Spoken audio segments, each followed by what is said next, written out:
welcome one and all to the Saturday Morning Hangover on 1250 ESPN San Antonio, 94.5 FM on the go at ESPNSA.com. We also live in the 21st century, so you can watch us live on the Book of Faces. You can watch us live on the Tube of You. Search for ESPN San Antonio on Facebook.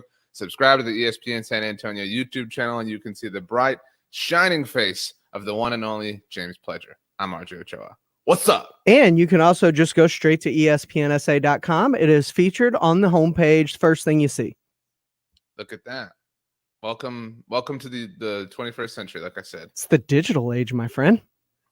Oh, there used to be this song. John Dyer on the Book of Faces says, "Good morning, fellas. Top of the morning to you, JD. He's already here. Hope all as well." There used to be a song, and I was going to stop myself because that makes it sound like the song disappeared. You know what I mean? Like it doesn't exist anymore. There is a song that came out by NSYNC. It was on the No Strings Attached album, and it was called Digital, Let Digital Get Down or something like that. Mm-hmm. And it just that's an example of, at the time, content was clearly, we just need to talk about the digital age. Everybody talk about digital age, digital, the word digital. You know what I mean? That was a big moment for society. That was a big moment for society because that was right where NSYNC was taking over the world. Were you team NSYNC or team PSB? Oh, dude, I was team NSYNC. Gotta go with my boy JT. See, that's always been my argument with people, NSYNC or Backstreet Boys. What's better? It's NSYNC gave us Justin Timberlake. You know what I mean? Not only give us Justin Timberlake, but they legitimately put out more hits. You could listen to a couple of songs on a Backstreet album. You could go through the entire No Strings Attached album. I don't know that that's fair. But if you feel that way, I'm not gonna, get into a heavy argument about it. I've gotten into a lot of heavy arguments this week. This morning, Bear. Bear is here. I'm in. I think he was voicing that he is a team in sync. Yeah, I'm. That's my team too. Don't paint the picture that I'm not. Scott Borowski on the Book of Faces says, "Good morning, guys. Ready for the hangover." Michael Jimenez, shout out to Quattro, says Backstreet Boys are better than NSYNC. Again, we all make mistakes. Everybody's wrong from time to time. John Dyer is absolutely correct. Pledge did have the frosted tips back in the digital age. Dude, yeah. Pledge is a classic frosted tips dude. I mean, everybody, I can guarantee you, I did not know him then. Bear is giving me these thoughts. Pledge had the frosted tips, had the puka shell necklace, I guarantee you Pledge had a pair of jeans from either Abercrombie or Hollister. I worked at Abercrombie. I know, but maybe even before you worked there, that were super ripped and got super wide and so wide they were barely hanging on to your Vans. That was Pledge. I can 100% guarantee that. Is that correct? I mean, you're the person that has to verify. That's pretty correct. Had some Skechers going on, the whole nine. Were you ever on the subject of skateboarding, were you ever a tech deck person? I wasn't, actually. I never got the appeal. I mean, I had them, don't get me wrong, but I never got to do tricks. I would just from point A to point B. You know what I mean? That doesn't shock me in the slightest. That's how I roll. But I was saying I've gotten into arguments all week long. You would think that from a sports perspective, there would be a large level of peace this week because there's, we now know when some things are either coming back or planning to come back. Lots of international soccer leagues are coming back. Welcome back, EPL, La Liga, soon enough. The Bundesliga has been back for a while. Bundesliga. Yeah, the official soccer league of the ESPN San Antonio crew. We seemingly have a plan for the NBA to return. We'll get into that. The only league that actually is not down with coming back, and it almost has nothing to do with COVID-19, is Major League Baseball. So shocker here that the MLB would be the league getting in the mix over money and stuff. Actually, Pledge, that reminds me. Did you see the list of the highest earning athletes across the world this past year? I mean, it feels good.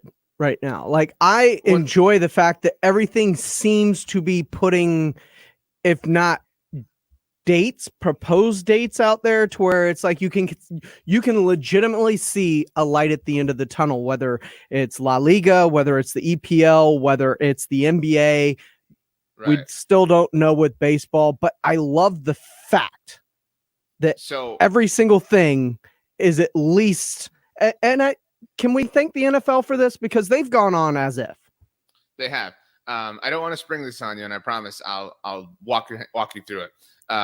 Did you see this list that was flying around the world yesterday? The top earning athletes across last year, like all athletes and their earning that they've made, both on the field and off the field, or on the court, off the court. I have not, but I could venture a guess at who some of the largest earning athletes are.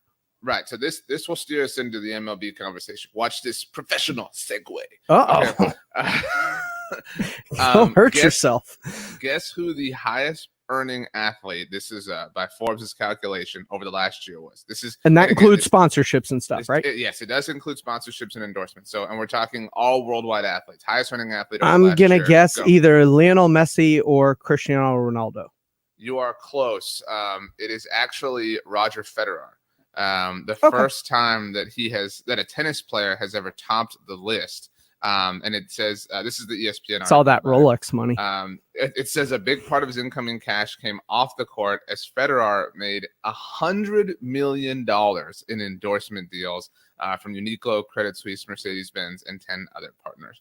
And so to put it in perspective, Cristiano Ronaldo from Juventus is second on the list, only made $45 million in endorsements. So like that's Rogers, big deals, all the endorsement money. Ronaldo is second. Messi is third. Any guess for who number 4 is? I'll give you. It's a soccer player. I'll give you that. Oh, it's a soccer player. I was gonna go with basketball. So if we're going down to soccer, the third soccer player on that list. In my experience, he's almost universally the dude that people hate. That's my experience. Yeah. Zinedine Zidane? No, it is Neymar. So why do people hate Neymar? Neymar's great. I mean, he's great. I think people just find him annoying. Like, that's all. But that's a different conversation. But so Neymar's number 4. Numbers 5, 6, and 7 are all NBA players. Can you guess them? Again, this is over the last year. Okay, so now I don't think any of them would be shocking to you. That's your clue. Any of the next ones? So we've got so far Roger Federer, Ronaldo, Messi, Neymar. Numbers 5, 6, and 7 are all NBA players. Steph Curry, Giannis Antetokounmpo. He's not. Kevin Durant. He is. So I've got 2, and the next 2 of the 3. 3 more. Steph is number 6. Katie's number 7. You're missing number 5. So the person. Oh, it's LeBron. Sorry. Yeah. I was. If you hadn't gotten, I was going to be like, you're going to be so mad. Yeah, it's LeBron. And then number 8 is Tiger Woods. So pretty cool. So only one professional baseball player made the list. One. In the top 10? No, the whole list. I think it's the top 30. 30? Yeah. I could see that. That's kind of the issue with baseball. That's where I'm going here. First of all, guess who it was? It's not like a name that people won't. This is definitely a name that like every casual baseball fan even knows. It's either Mike Trout or Aaron Judge, probably. It's not either one of those. Really? Bryce Harper? He's the most marketable person I can think of. Your final clue is that he played Little League Baseball with Matthew Stafford. So it's Clayton Kershaw, really? A dude that goes every 5 days? Yeah, he was the only baseball player that made the list. Or every 5 starts? Sorry. I mean, like the LA market, although to the point, Judge, I think Aaron Judge will make the list eventually. Like you would think somebody that hits home, like you would think an offensive player would be the face of baseball. But I think that's part of the detriment of baseball is it's Clayton Kershaw, who's known for postseason struggles and regular season dominance. And also, I mean, he's on the downturn of his career. Right. Well, so I agree with all that. But I mean, in the battle between owners and players, I think that has just become another, tool in the players' argument, right? Like, dude, y'all do such a bad job of marketing our game that there's only one of us. And to the point we just made, it's hard to understand why he's the one, that are among the highest earning athletes in the world. Why would we give up anything when we are clearly among the lowest overall earners across all sports all over the world? Is it strange to you Yes. that the most profitable sport in terms of paying their players, like they get fully guaranteed contracts, they have their owners over a barrel when it comes to their labor disputes 90% of the time, has the least marketable players? You would think it would work the other way. I think that a lot of that is because, say what you want, and we all will, about the NFL owners, but they know how to make money, right? Mhm. And that's, if that's the goal, they're very good at it. They know how to make money. They know how to be capitalists. Think about the way, as one very small example, think about the way they just continually, throw out the Thursday Night Football package as bait.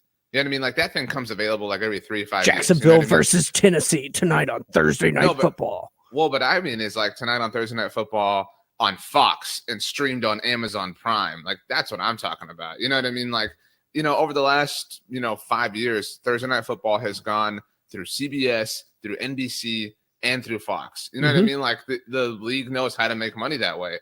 Major League Baseball does not. And, the NFL also knows how to, hoist up and kind of, ride on the shoulders of their stars. The MLB doesn't. I don't know that your average baseball fan, in fact, I don't know that your average baseball fan in San Antonio, and I say this about the sport of baseball, not about the city of San Antonio's lack of knowledge. I don't know that your average baseball fan in San Antonio can name you 10 Major League Baseball players that were not Astros, Rangers, or on the Nationals last year. Really? You think it's that low? I do. I don't think I don't want to say any person, but I think the average person in San Antonio could, and I'm also speaking like mostly among like my circle of friends, right? The most trusted resource in the world. But I don't think that the average baseball fan anywhere, the guy that just kind of like, oh yeah, there's a game on TNT, I'll watch it in the back or whatever. I don't think that person could name a player on every team. Oh, wow.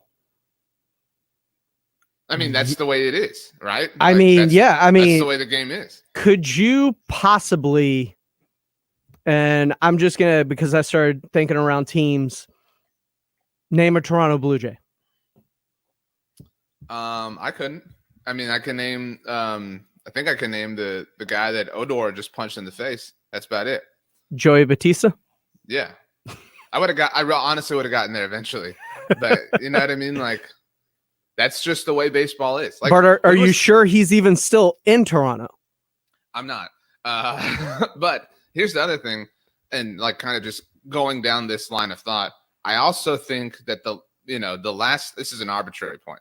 The last time the average San Antonio sports fan watched a professional baseball game that did not feature either their favorite team or a team from Texas. So like if their favorite team was like the Dodgers or whatever. So excluding their favorite team or a team from Texas, the last time a San Antonio sports fan watched a baseball game with just two professional teams. So to put it in perspective, if somebody in San Antonio is a fan of the Yankees, last time they watched like a Red Sox, Blue Jays game, to your point, that wasn't a playoff game, I would bet it's been over 10 yeers. Could you name a single Miami Marlin? I couldn't. Outside of the minority owner. No, I can't. Who is renting his house to Tom Brady? I tell you what, though, their stadium hosted Super Bowl media night this past Super Bowl in Miami, and Minute Maid hosted it when it was in Houston, and Minute Maid definitely, I'm not like a baseball purist, but Minute Maid definitely, like, watching a game there feels like, oh, this is a real, like, baseball environment. But the Marlins Stadium is definitely like, It's awful, this right? is incredible. Oh, No, it's it good. is it feels like Miami. Like, it does feel like if I was watching a baseball game in the movie Bad Boys 2, it would be here. Like, you know what I mean? Like, that's kind of how it feels. Let's stick on this because we have some comments coming in. Let's get into it. If you have some thoughts on baseball and how poorly it's marketed, owners, players, cash, dinero, we want to hear them. You can hit us up on the Book of Faces, on the Tube of Views, on the Maddie McMurphy's Irish Sports Bar Twitter feed. He is at I Am Pledger. I am at RJ Ochoa. The Kielbasa Bacon phone lines are open. 656 ESPN 656-3776. We're talking baseball next on ESPN San Antonio. Hi, this is Jay Farner, CEO of Rocket Mortgage. Making the right financial decisions has never been more important. We can help guide you to those right decisions now when they matter most. Mortgage rates are near historic lows, so when you call 8338-ROCKET or visit us at rocketmortgage.com to start your refinance, you'll be well on your way to saving money every month. The rate today on our 30-year fixed-rate mortgage is 3.375%, APR 3.59%. Right now could be a great time for you to take some positive financial steps forward with a cash-out refinance from Rocket Mortgage, which could give you the boost that you're looking for. In addition, we may be able to help you refinance with little or no out-of-pocket costs. At Rocket Mortgage, we're committed to every client, every time, no exceptions, no excuses, giving you the best mortgage experience. Call us today at 8338-ROCKET or go to rocketmortgage.com to learn more. Rates subject to change. Pay 1.875% fee to receive this discounted rate. Call for cost information and conditions. Equal housing lender. Licensed in all 50 states. NMLS number 3030. The Backyard Butchers are open right now with 20 ribeyes for $29. That's almost $1 a steak. Look for the big white truck in the parking lot at South Park Mall in San Antonio, Floresville Tractor Supply, New Braunfels Town Center at Creekside, Village at Stone Oak by TPC Parkway Specs, and Bandera Point in Helotes by Target. Look for the big white truck to get 20 ribeyes for $29. Also stock up on T-bones, crab legs, shrimp, chicken, and pork. Go to thebackyardbutchers.com for more information. Thebackyardbutchers.com.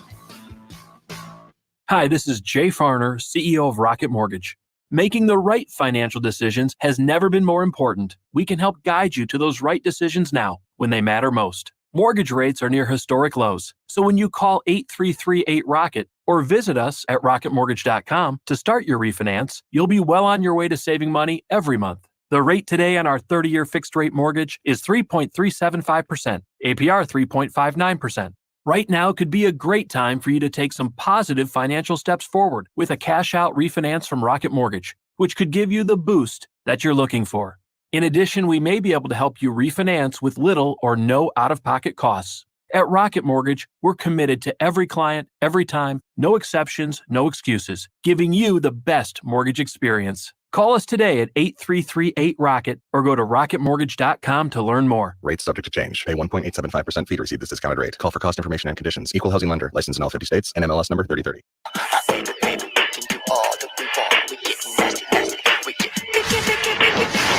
Digital get down. Yo! Just you and me. Welcome back. Saturday morning hangover. Drop it to ESPN San Antonio. 94.5 FM. On the go. ESPNSA.com. On the Tube of Views. On the Book of Faces. He is James Pledger at I Am Pledger on the Twitter.com machine. I am RJ Ochoa at RJ Ochoa on the aforementioned Twitter.com machine. That was Digital Get Down from in, not apostrophe, in asterisk sync. So, you know what, Pledge, I was thinking about? Like in the 3 seconds that played. Do you remember when the Disney Channel used to have the concerts that they would do? Yeah. That was sick. That was really cool. Whatever happened to that? I mean, it's starting to come back. There's going to be some action going on at Disney. There have been a lot of concerts concerts that have happened on TV, online, via streams. Like it's coming back. That's a good point. I didn't totally think of it that way. Okay, so we are talking baseball here on ESPN San Antonio. We want to hear your thoughts. Yeah, well, I mean, this has become a polarizing sort of subject for people, I think.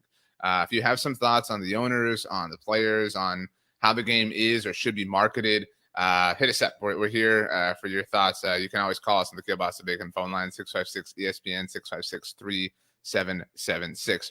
So there seems to be an issue with the way baseball is marketed in Pledge. I don't want to, pull back the curtain too much, but you said during the break, you said people want to like baseball. You feel that way? I feel people want to like baseball, but baseball does such a horrible job of marketing itself that you can't rally around anybody because there's no marketable stars outside of one or two. Like Mike Trout might be the greatest player ever to have played the game. And he is mainly relegated to irrelevancy because he plays on a bad team in Los Angeles.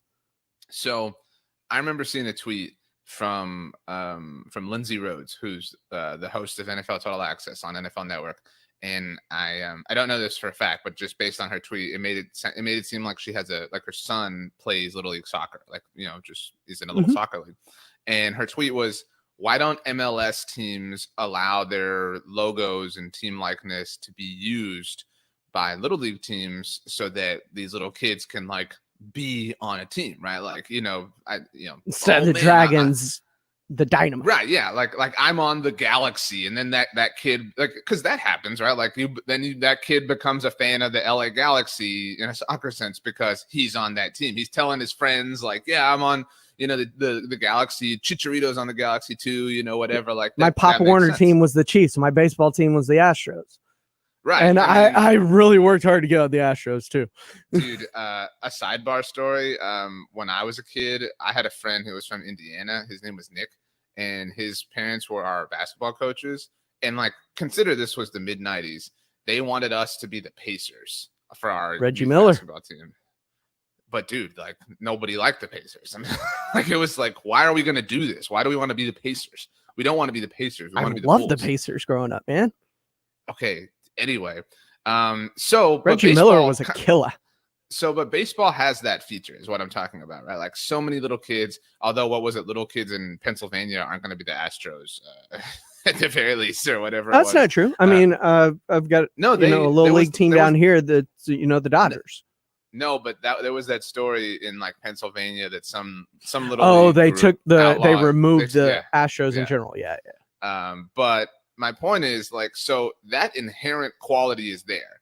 And I also think baseball has, I think if you look at your average friend, anybody who's listening, your average sports friend, the guy you text, anytime there's like breaking news, the one you send the tweet to your bros in the group or whatever.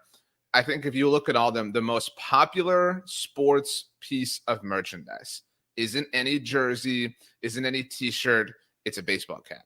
Every dude has a baseball cap that is either the team they support or like, some guys will have like a Dodgers hat that goes with like a certain outfit or whatever. Would you agree with that? I would. Isn't that amazing that the most popular sports piece of merchandise belongs to the sport of baseball and that there's almost no loyalty associated with it? I mean, loyalty in baseball is hard because, I mean, if you look at what the Marlins have done, they won 2 World Series and immediately deconstructed their teams for rebuild as soon as they won it. There are a few teams that are there all the time. You can almost guess who's going to be in the postseason before the season starts because they're just set up that way. So it's like it's the Red Sox, it's the Yankees, it's the Dodgers. Like, the teams in each division, the Cardinals, that are going to be there at the end of it. I'm just saying my cap point is that I do agree that people want to like baseball because I think people want to like, enjoy certain, I don't want to say like amenities, but they want to enjoy certain things about baseball. Everybody wants to every dude wants to put their baseball cap on the dashboard of their truck. You know what I mean? Like, and I think that everybody wants that. But when you go through that, when you get to that point, then the sport is played and it's, a lot of people feel like, well, this is so boring. Like I want to like this and I want to like rep and everything, but the game is boring and I don't even know who half these players are. You know what I mean? Yeah. And I think knowing who the players are is part of the battle. Like, you can name a bunch of the stars on your NFL team, but here's the other part of it. How I said, like, baseball, the postseason never really changes because it's always the same old people. Right. What's one of the greatest things we always say about football? Parity. It's the worst to first turnover. There's always somebody that came in last in a division that's a surprise playoff team the next year. You can almost book it on the calendar. I don't think that people care as, this is my opinion. I don't think people care as much about parity in baseball. I think people care about consistency, and obviously, ideally. Well, then baseball should be doing way better because there are no, consistent teams in the postseason every year. No, but that's what I'm saying. Like, I do think that those teams, they're like, everybody knows a Dodgers fan. Everybody knows, obviously, an Astros fan or a Rangers fan. Everybody knows a Cardinals fan. And so I do think that those teams do well. And I think what helps is, I think the way a baseball game unfolds over a day works really well for content. Because like something that I always find interesting is when like the lineup is released every day. You know what I mean? Like that is something that people kind of get hyped about. Like, and I think that that's a unique thing, but the owners and the league as a whole don't steer into that. And so it just kind of gets lost. And so the game kind of belongs to these diehards and to these, people who are, sort of keepers of the flame and, really obsessed with, it has to be this way. And you can't, evolve, you can't change, etc. And so it just becomes archaic. Like it is a tradition type thing. It's, I want to go to a baseball game and experience a specific thing because it's always going to be that specific thing. It's never going to be this evolved evolution of anything. As we saw, Ryan Fay and both Michael Jimenez mentioned the salary cap in baseball and the fact that they don't have it and they don't revenue share. And that leads to only certain teams being able to have the halves or keep the halves. Like a Garrett Cole or whoever your favorite player may be. If you have an up and coming star, what are the odds you can outbid the Yankees for him? So does the fact that A, they don't share their revenue like basketball and football, and B, they don't have salary caps, whether it's hard or soft like basketball and football, destroy the sport from being able to grow in the markets where they're at?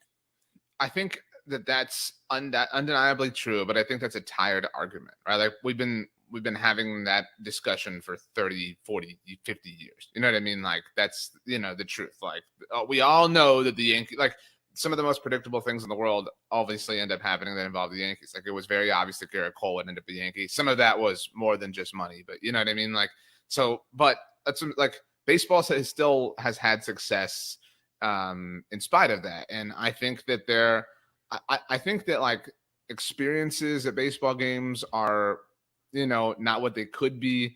And I think you were also mentioning in the break fantasy baseball, and that's work, man. Well, it's work, but I was gonna drop on you. I think we should put together a fantasy baseball league. I'm down if you. All right. I mean, we don't have to. We can't. It was a preliminary thought. It's fine. We'll do it, but I can tell you right now, I'm not going to enjoy it. No, but the thing about fantasy football, everybody has a fantasy football team. Everybody, right? Like every single person. You can set your lineup on Monday or Tuesday or Wednesday after waivers clear and be ready for the weekend, just kind of watching for injuries. Like you can set it. Oh, well, the reality is there is a total of like 20 minutes that is involved for your weekly fantasy thought process. And it's like 5 minutes before Monday, 5 minutes before Thursday, 5 minutes before Sunday. You know what I mean? And then 5 minutes on Tuesday, as the waiver process is put together. But I mean, I think fantasy baseball is not marketed in the same way. And because it belongs to this like traditional group, right? Like, oh, we have the rotisserie system and we're going to chart everything chicken? Like, well, no, that's that's a fantasy term. I know. But think about the other thing, like the scoring sheet that people use in baseball. Like it is still like a thing to use the sheet, you know what I mean? Like, and it's the more appreciated thing to use the specific sheet when it's like, not.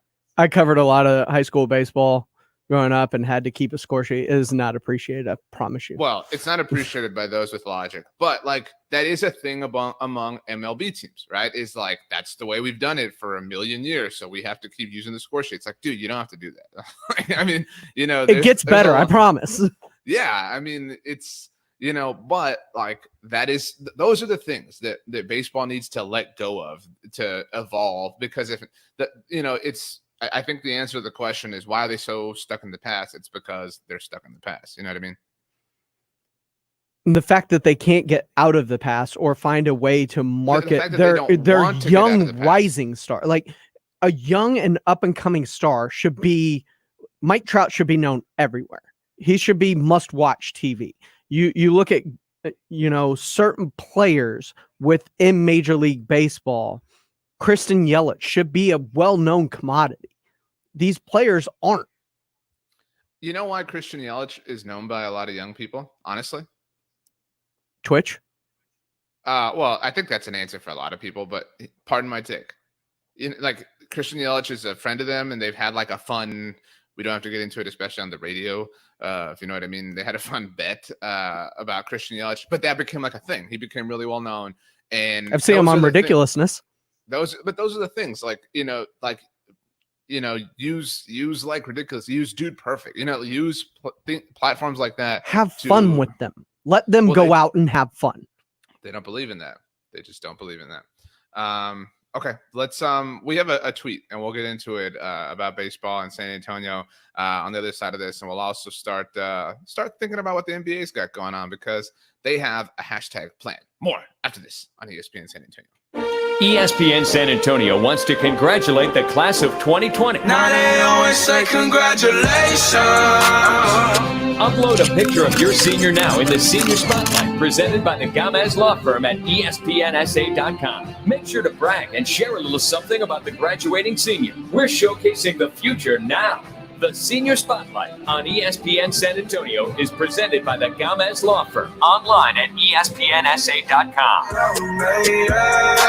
Geico has the insurance industry-leading app that lets you manage your policy anytime, anywhere, which means that Geico is always there for you, if only everyone was always there for you. Like animal control, when you're cornered in your garage by an angry possum. Hi, me again. You guys said you would be here about an hour ago, and I think the possum is starting to get angry. Listen, I thought if I fed it, it would go away, but now it is ripping holes in the drywall and making some sort of nest. Just call me back. Geico, always there for you with savings and the industry-leading mobile app. Diamonds Direct celebrates the reopening of our local economy with our most amazing offer ever. 5 years, 0 interest financing with no money down on anything and everything. Yes! Now, for a limited time, Diamonds Direct is doing our part to help you get back to normal and celebrate your love like never before. Our prices and values are the best ever. Our showcases are fully stocked, and we're letting you buy now with nothing down, and you can spread your payments over 5 years with 0 interest. Been putting off that engagement? Get her a $6,000 designer ring now and pay just $100 a month. Did you miss celebrating that anniversary? How about a $3,000 Diamond Eternity Band for just $50 a month? Summer is the season for love, and we're doing all we can to make this summer one to remember with exceptional values, extra selection, and the most exceptional finance opportunity. 5 years, 0 interest on approved credit. Diamonds Direct. Your love, our passion. At the shops at La Cantera. Should I keep it light? Is that right?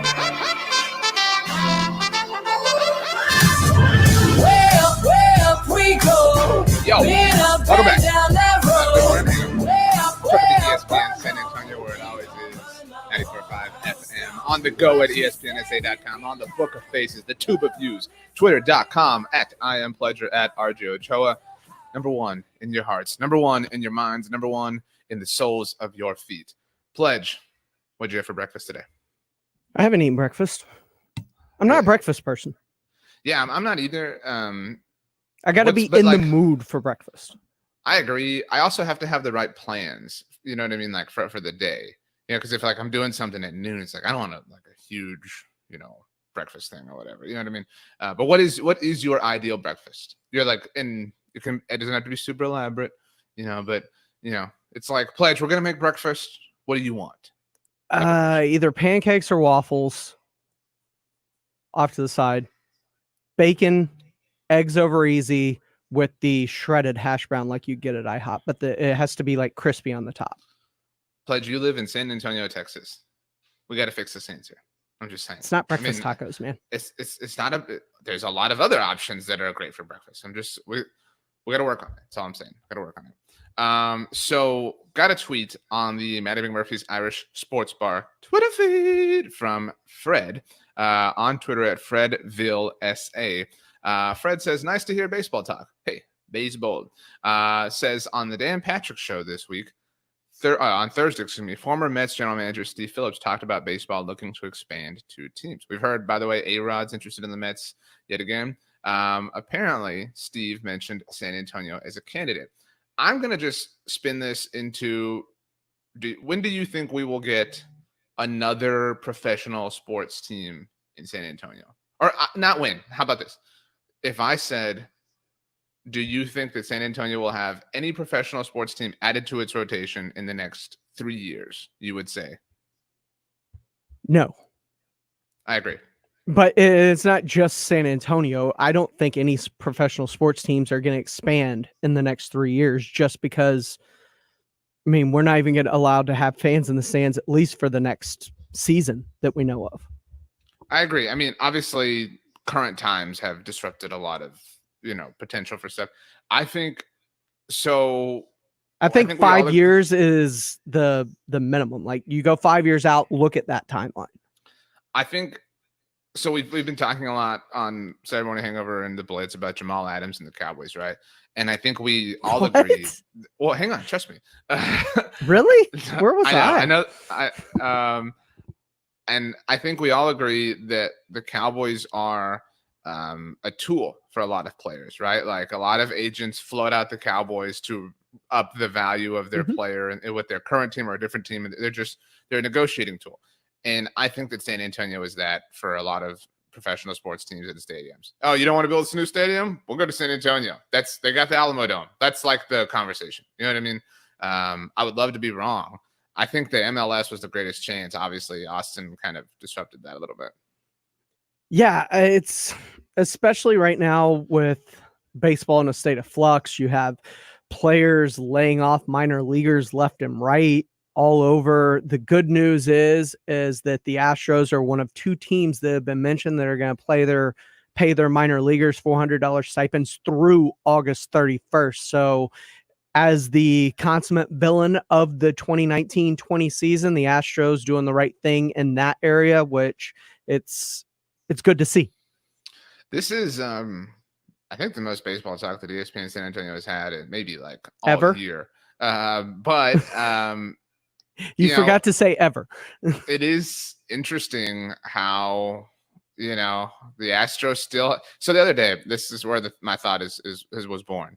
The other day, I saw Alex Bregman tweet something. I think it was about raising money. I mean, obviously, there's a lot of athletes doing really good things with their platforms right now. And he's been doing a lot with like the Houston Food Bank down there. Right. And so Alex Bregman had a tweet, and I saw there was like 6 replies, like on my Twitter feed. And so I thought, surely that some of this has subsided, right? Like, surely, especially the guy's talking about charity. And I was curious, so I clicked on his tweet. Literally every reply was like trash cans, like cheater. I mean, like, it's all gonna go away though, because no fans in stadiums when they come back probably. So we're looking at that possibility, so that vitriol is going to subside at some point before like a full ramp up season. I think it will get worse online though, because but online's a cesspool. Let me paint a little picture, Pledge. Astros are, and I'll kind of create the mass chaos scenario. Astros are playing the Dodgers, right? Just a normal game, and there's no fans, and so there's no artificial crowd noise, whatever. Alex Bregman's up to bat, and there's like a bang somewhere in the stadium. You know what I mean? Like, like that will be an unbelievable moment on Twitter.com. You know what I mean? Like, the internet will eviscerate them. They'll be like, they're doing it again. Like, it will be unreal. Okay. I'm just saying, like, prepare yourself. I'm prepared, but I think it's going to subside before they can really catch the full brunt of what we would have expected had the season started on time. I want to talk about the NBA and their plan, but the last baseball question I have for you, Pledge, is what is the cleanest looking baseball cap that is not an Astros one? It's the Yankees. The Yankees is the consummate baseball cap. I think it's the Dodgers. I really do. Like the color of the Dodgers just pops so well. The Yankees is great, but I mean, the Yankees does well if you're like going somewhere at night. You know what I mean? But like, I think the Dodgers hat does better. It's more versatile. It's really my point. It's more versatile.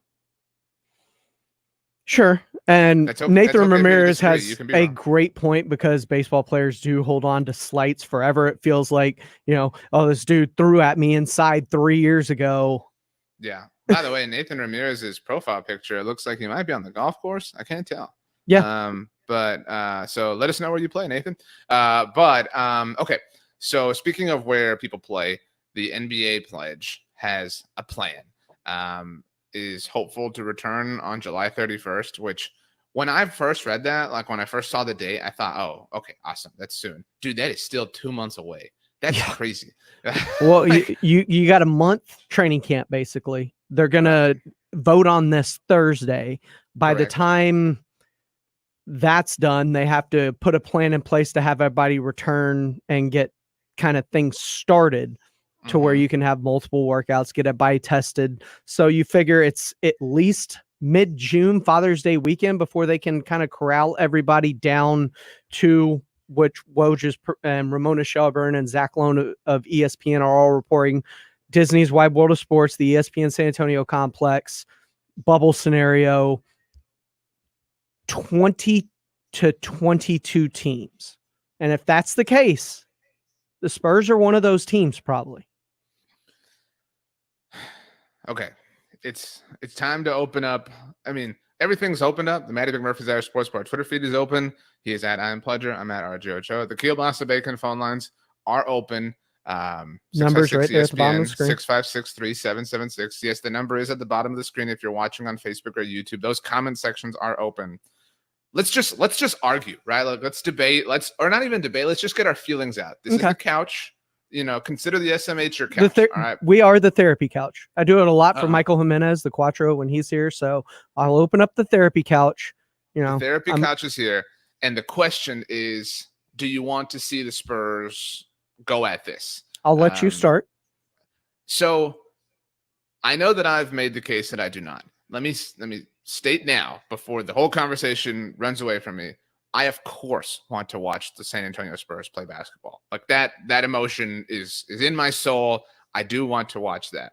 When I factor in the likelihood of success, when I factor in the goal of playing, when I factor in, that it could contaminate the draft position that the Spurs have already secured, I'm personally fine and a proponent for just cutting the loss that is this season and accepting it and building towards the future, because that was already what we did. You know what I mean? Like we already did that when back on March 12th, or March 10th, really, we had already accepted this is what this season is. All, this time off has done is, from a basketball fan perspective, given us idle time to come up with hypotheticals to give us hope. You know what I mean? So if the Spurs are, I don't say disqualified, but if they're not part of the returning mix, because there are several plans that are going to be voted on Thursday, different plans in terms of playoffs, etc.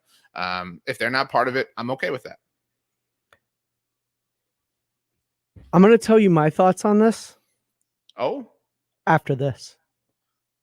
Oh, okay. So, ready? 1, 2, 3. Go to break!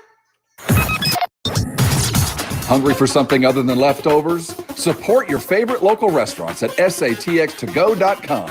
Get your fill and order for takeout, curbside, or delivery. And if your local dining spot isn't on the list, well, get them there. It's free.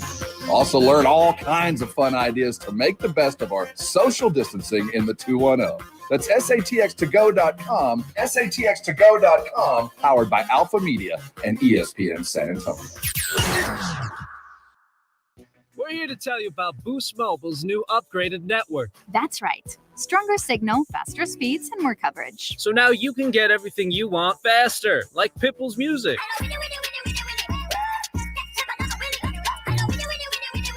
No, the new upgraded network means you can download music faster than ever before. It doesn't mean that it will make Pitbull songs faster. Oh, so this isn't the song. No, this is the song. Well, this is embarrassing.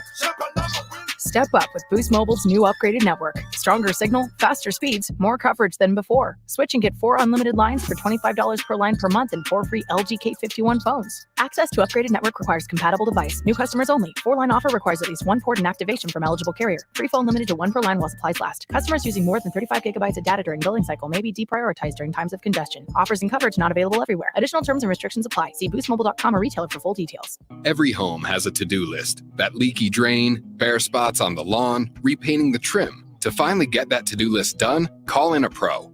Over the past 20 years, HomeAdvisor has connected over 100 million homeowners with trusted local pros. And during these times, we're making it easier than ever for great pros to join the HomeAdvisor network. For a limited time, home service businesses can get $200 in free advertising. Visit homeadvisor.com/start for details. That's homeadvisor.com/start. Work at home. Work out at home. Second period math at home. Date night at home. Lately, we're doing a lot more at home, which means we're doing a lot less driving. With pay-per-mile car insurance from Allstate, you get the same reliable coverage you'd expect, but only pay for the miles you drive. Drive less, save more with Allstate. Visit allstate.com or call an agent for a quote. Price based on driving behaviors and includes daily rates subject to terms, conditions, and availability. Allstate Fire and Casualty Insurance Company and its affiliates. And now a game of Commercial Chicken, brought to you by Progressive, where we see how long Flo can go without talking about insurance. Ready? Go. So the weather is just all over the place lately, right? One day it's hot, and the next day it's windy for a while. It's like, make up your mind already. Drivers who switch to Progressive could save big. Okay, you win. We can't help but save customers money. Progressive Casualty Insurance Company and affiliates. This is Sarah. Leave a message. Hey, Sarah, I wanted to catch you before you left. Don't come to our house for the party. There's been a change in plans. We got into some twisted tea, hard iced teas, and one thing led to another. And now we're at the billionaire's house, baby. Yes, the one with the airstrip. Look, the password at the gate is lobster. You gotta get here. Whoa, that's a llama. Twisted tea. Keep it twisted. Please drink responsibly.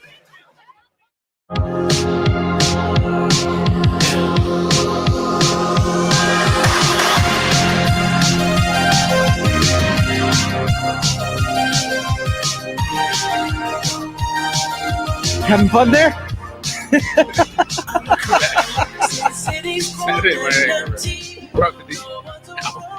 You lost your headset there a little bit. 94.5 FM on the go at ESPNSA.com. I know we were talking about this before the show, Pledge.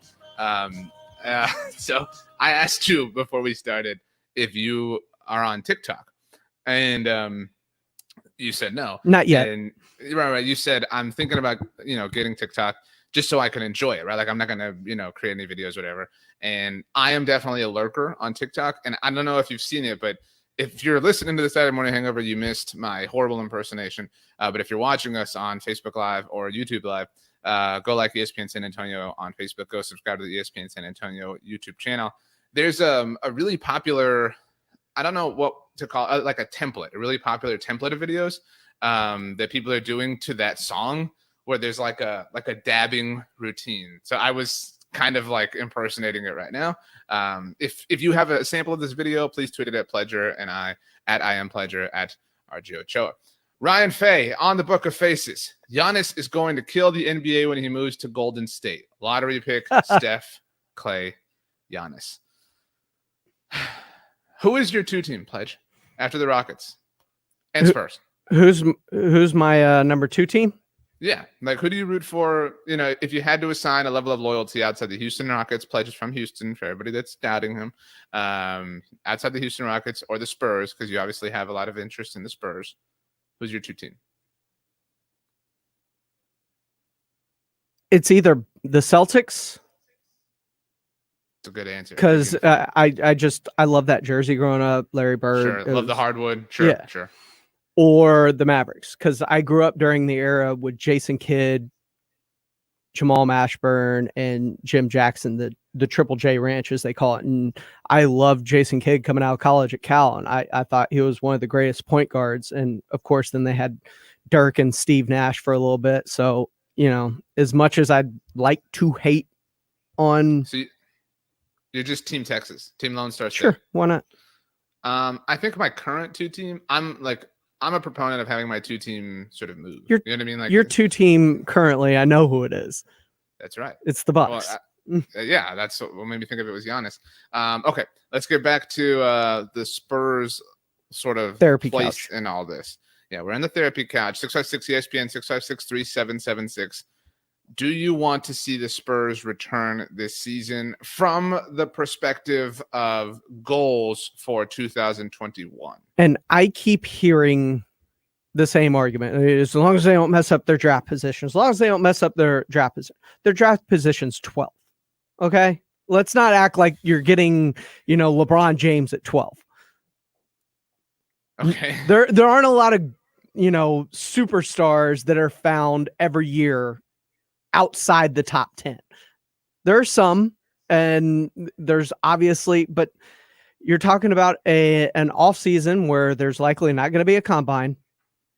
There's not going to be any real scouting that can happen. The college season was cut short. So that scouting has even been cut short because a lot of people like to see how people thrive in the NCAA tournament when it comes to the pressure of playing in it. So let's put that whole lottery dream off to the side for a little bit. This could be Pop's last year. Do you really want to see it end without being able to see him coach? This is a team that handily beat the Mavericks as we were going in. We keep talking about them tanking all year, but if they were tanking all year, they'd look more like Golden State than they look like right now. They're only 4 games out of the playoffs. Look. There's some truth to what you're saying. And I agree. I never want to see Pop's last game, right? Like, I think that's everyone's answer, right? Like, the answer of, would you rather have it's seen not Pop's just last that game? it's his last game, it's the way it's his last game. Sure. Would you rather the way his last game be in some elimination game at Disney's Wide World of Sports against, Yes. Memphis? Do you remember Duncan's final game? Well, of course I do. I mean, that was awful. I mean, No, it was heartbreaking. It was kind of iconic. The finger in the air, walking off the court. The moment was iconic. The game was heartbreaking. Let's face it. Not everybody gets to be David Robinson and leave at the height. Sure. I just look, okay. But the ability to appreciate it. Let me ask you this. What's more likely? These are 2 options. Okay. Option A, the Spurs land a contributor with the 12th overall pick. Okay. And I'm talking like, I'm not saying superstar, but a very good basketball player. General statement. Sure. Or the Spurs have some legitimate level of success in whatever the postseason playoff tournament, format is. B. What's more likely? B. I think it's A. You have Greg Popovich, and you have enough talent on that team, and we've seen that talent perform this season.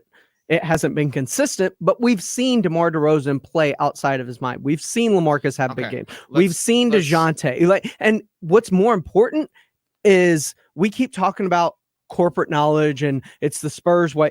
That's all gone. So you have to build that with these new young players that are eventually going to be the core of your team.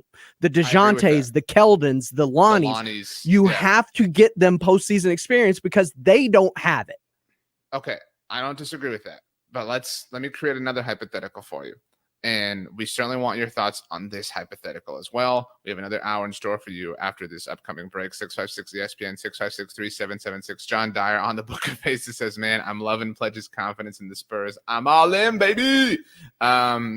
You've got a top 3 coach of all time. You've got some stars that know how to win.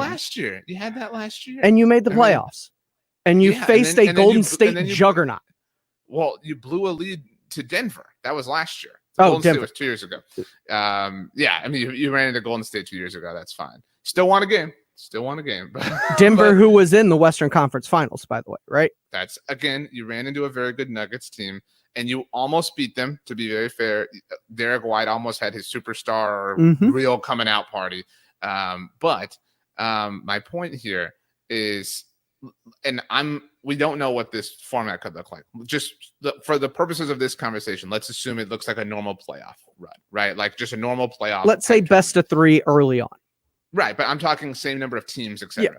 So would it be worth to you winning the first round and then getting eliminated in the second round, and you compromise your draft position, and then I tell you that 12th overall player becomes something again legitimate? Would it be worth that for the momentary satisfaction of winning a best of 3 series? What is legitimate?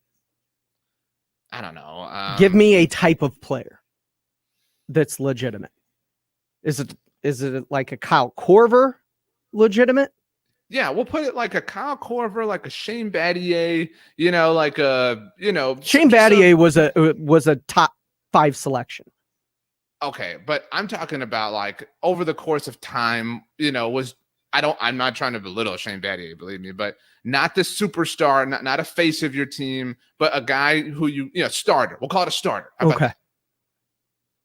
So if I told you that you missed out on a starter to win a best of 3 playoff series, would it be worth it for the momentary satisfaction?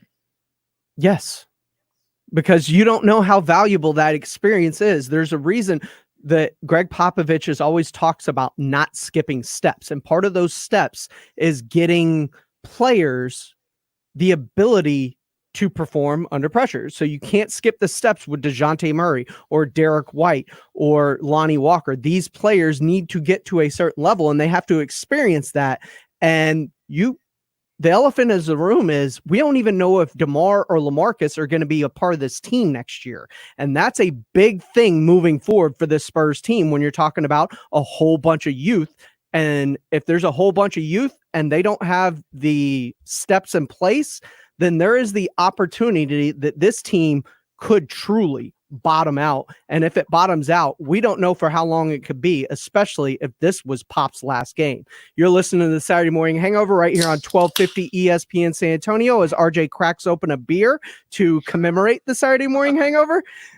We'll be back talking about Dak Prescott because I really want to get RJ in a good state of mind for this second hour. We're coming back right here on ESPN San Antonio. Oh, Jane, you remember the Italian place? Where we had that homemade ravioli. Oh, that was so good. And the salad with the prosciutto. And that pesto dressing was out of this world. Oh, yeah, so good. Oh, let's eat there. Where was that? I don't remember. What was it called? Oh, it was so good, too. What was it called? What was it called? Ooh, look at this. Homemade biscotti. Let me see the ad. Ooh, and fresh pasta. Hey, let's go there instead. Out of sight, out of mind. Don't let the world forget about you. Advertise. A message from the Radio Advertising Bureau, Adweek Magazine, this radio station, and the famous Radio Ranch. In the early hours after the tsunami, it was ham radio that was on the air, saving lives. When Florida was ripped by hurricanes, the hams were there. In the critical moments after the attack of 9/11, it was the hams who coordinated emergency messages. When disasters strike, the hams are ready. Ham radio works when other communications don't. To learn how you can become a ham radio operator, call the ARRL, the National Association for Amateur Radio, at 1-800-326-3942.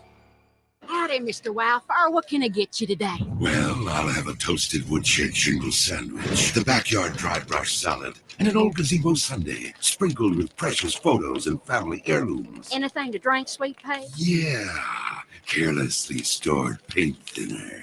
Knowing what Wildfire likes to eat is half the battle. Visit firewise.org to find out how you can help make your home more defensible against wildfires. Firewise.org, a public service brought to you by the U.S. Forest Service, your state forester, and the Ad Council. Daddy, why is the sky blue? To match your pretty eyes. Nope. See, all colors have wavelengths that are diffused by oxygen and nitrogen. Since blue has the shortest wavelength, it's diffused up to 10 times more. Who taught you that? Mommy? By 6th grade, too many girls lose interest in math and science, which they'll need for most future jobs. Keep her interest alive. For ideas, go to girlsgotech.org. It's her future. Do the math. A public service message brought to you by Girl Scouts of the USA and the Ad Council. At the karaoke bar, Greg shows the telltale signs of being wasted. First off, he's in a karaoke bar. On stage, he can't read the lyrics on the monitor. Greg decides to freestyle rap. It's easy to tell if you've had way too many to drive. But what if you've had just one too many to drive? Never underestimate just a few. Buzz driving is drunk driving. A public service announcement brought to you by the U.S. Department of Transportation, the Ad Council. 1250 ESPN San Antonio and 94.5 FM. Shake and bake. What does that do? Does that blow your mind?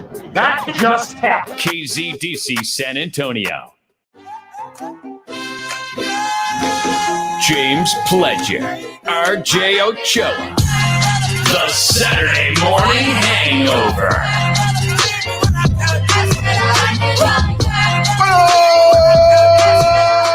Buenos días,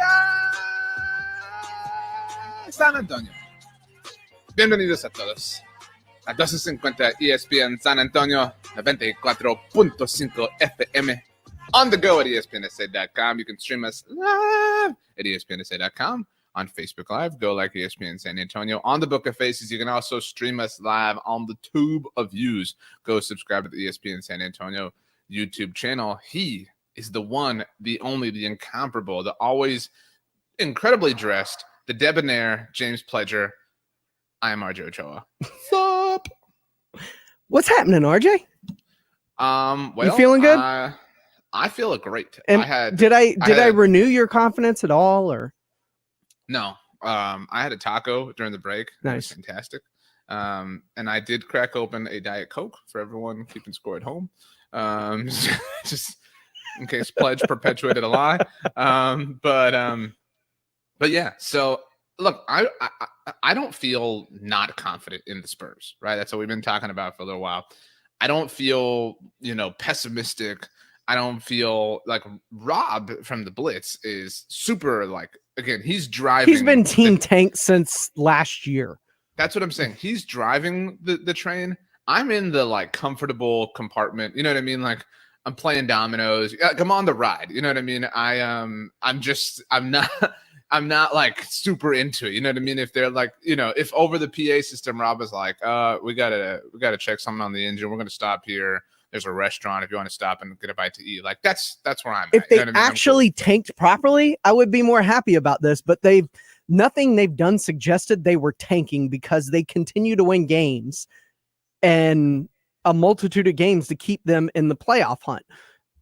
If you're going to tank, get into the top 5. Like being outside the top 10 isn't a proper tank. Do what you did with David Robinson.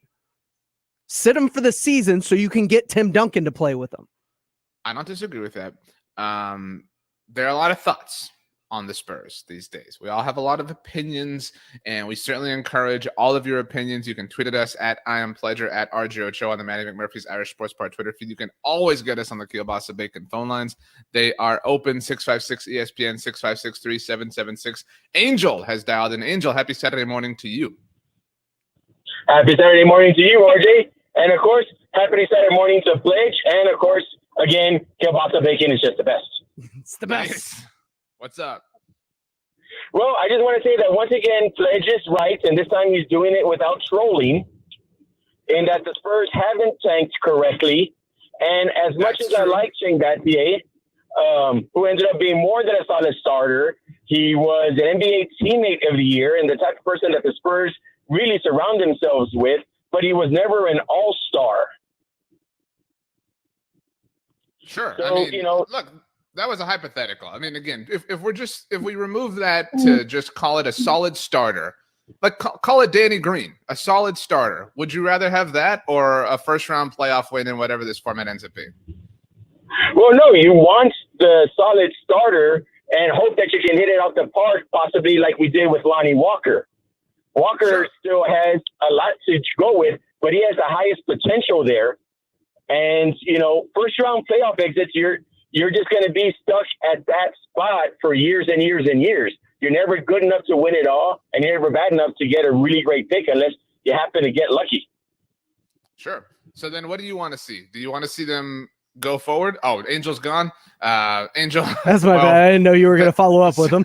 Sorry, Angel. Appreciate the call. Pledge hates you. I know. But I mean, look at it. You get a Danny Green. Okay. You can find Danny Green was an undrafted guy. Right. I mean, again, if you pick at the point is Danny Green is a serviceable starter in the NBA. And Lonnie Walker, okay, you get a Lonnie Walker. When are you going to see Lonnie Walker play? Because he's still not even playing consistent minutes, and he's in year 3. I agree with that. The problem is the way we all see the Spurs, they have one foot not just in two different camps, almost in like three different camps, right? Because one camp is we want to have success. One camp is we kind of want to tank. One camp is we don't want to play our young players. You know what I mean? Like those three things don't, coalesce in any way that makes sense, unless you're the brightest basketball organization in the world. But I mean, I thought of this, and I'm not at all suggesting or intimating that it is Lonnie Walker. So everybody relax. Who is the most overrated player on the Spurs? Overrated by Spurs fans. And you said I can't mention Lonnie Walker? I'm saying that I'm not intimating Lonnie Walker because I don't want to be the guy that does that. But like it's one of three people. And it's Lonnie Walker, it's Derek White, or it's DeJounte Murray. All of them have shown flashes, and we all think they may be the future of the Spurs, but none of them have shown any consistency in being able to be that future going forward. Do you think if, hypothetically, if random Spurs fan is sitting at a table with his friend, having fun this Saturday, listening to the best show in the world, the Saturday Morning Hangover, and friend X says, "Dude, I think the Spurs should put together a trade for Klay Thompson." And okay, well, what's the that trade would be involved? awesome. I know. What's the trade involved? Well, this, that, Lonnie Walker. I actually Rudy Gay, Lonnie Walker, yeah. I think that there would be a Spurs fan out there would be like, no, and way. Brent Forbes, because they're always trying to throw Brent Forbes in. Yeah, but it would be like, no. Some Spurs fans would be like, no way, I'm not giving up Lonnie. I really legitimately believe that. Well, I don't see how Golden State says yes to that. Oh, I know, There's nothing of value for them in return for Okay. a potential superstar. That is true, and I'm not denying that. But even a Spurs fan would be like, we're giving up too much. You know what I mean? Like that's how overrated Lonnie is by Spurs fans. He's awesome, and he has a bright future.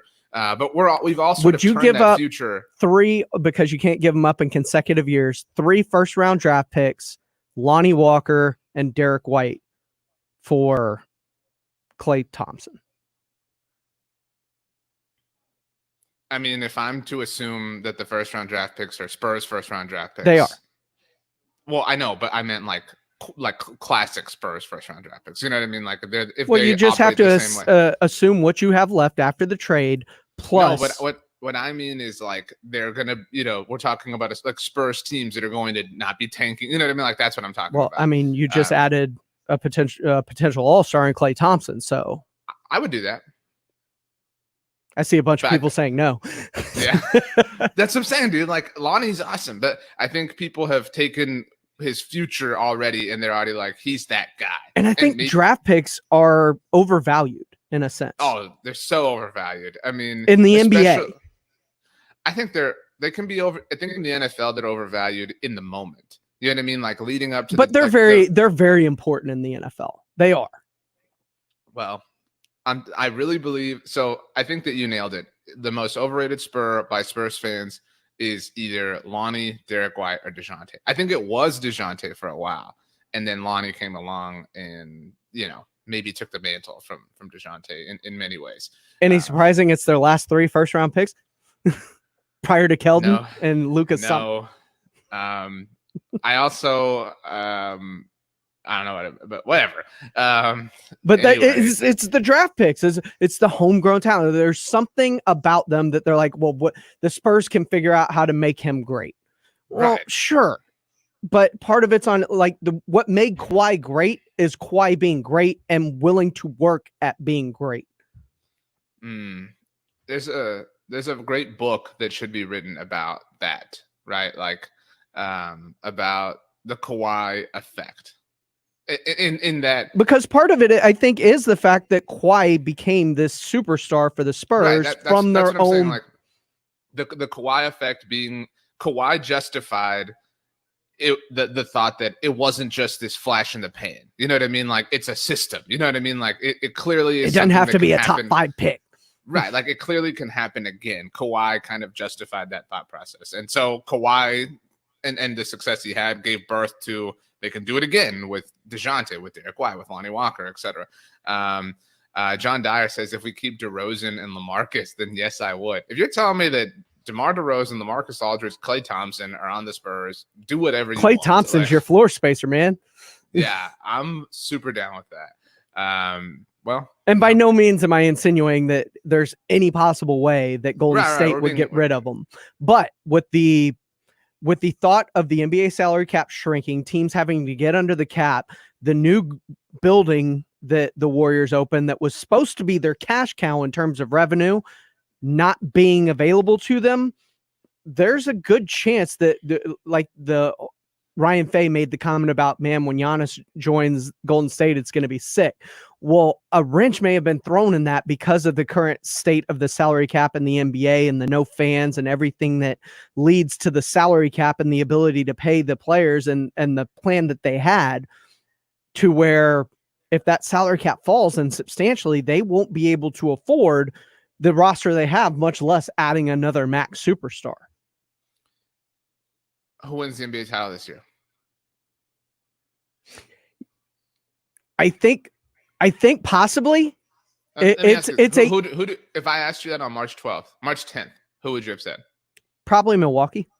Either Milwaukee or one of the LA teams. I would have said Milwaukee.